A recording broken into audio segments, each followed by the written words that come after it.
윤석열 대통령에 대한 공수처의 체포영장 집행 시도에 국민의힘은 즉각 대단히 불공정하다, 월권이라고 주장했습니다. 공수처가 서부지방법원에 영장을 청구한 게 마음에 드는 판사를 선택하려는 판사 쇼핑이라는 이야기도 했습니다. 이번 사태는 한마디로 공수처와 정치판사의 부당거래입니다. 수사 권한도 없는 공수처가 판사 쇼핑을 통해 영장을 발부받았습니다.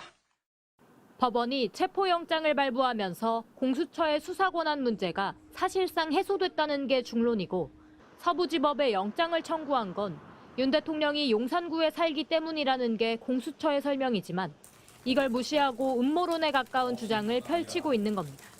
권영세 비대위원장은 또 윤 대통령이 공수처의 3번의 출석 요구에 불응한 점이 영장 발부의 이유가 됐는데도 도주 위험이 없는 윤석열 대통령에게 체포영장을 발부하는 게 부당하다고 주장합니다. 형사소송법상 도주 위험은 구속영장의 요건이지 체포영장의 요건이 아닌데도 엉뚱한 논리를 들고 있는 겁니다. 그러면서 국민의힘 지도부는 한 목소리로 국격을 언급했습니다. 윤 대통령 측과 같은 주장을 펼친 겁니다.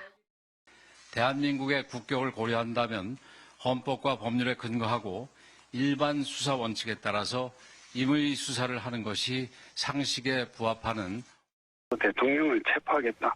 이렇게 되면 우리 국격은 뭐가 됩니까? 대통령을 체포하면 국격이 떨어지니까 체포해선 안 된다는 주장입니다. 하지만 당내에서도 대통령이 뒤로 숨는 건 부끄러운 일이다. 대통령이 약속대로 출석해 조사받아야 한다는 비판이 이어지고 있습니다. 더불어민주당도 국민의힘이 내란 수배를 엄호하는 데 급급하다며 이럴 거면 차라리 당명도 내란의 힘으로 바꾸라고 비판했습니다. MBC 뉴스 고재민입니다. 공수처가 만약에 여러 가지 이유를 들어서 이걸 집행에 실패한다.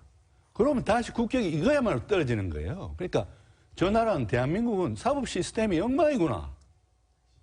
예? 아무리 그 범죄 내란 혐의자라도 버티고 공수처 직원들로 병풍을 치고 버티면 집행이 안 되는구나. 체포영장이 집행이 안 되는구나. 그럼 다시 그야말로 국격이 떨어지는 거기 때문에 아까도 제가 말씀드렸지만 공수처는 이번에 반드시 집행에 성공을 해야 됩니다. 그래야 대한민국이 국민들도 정말 민주주의적인 의식도 높고 훌륭하고 또 사법 시스템도 건재하구나. 이런 걸 외국이 알게 되는 거예요.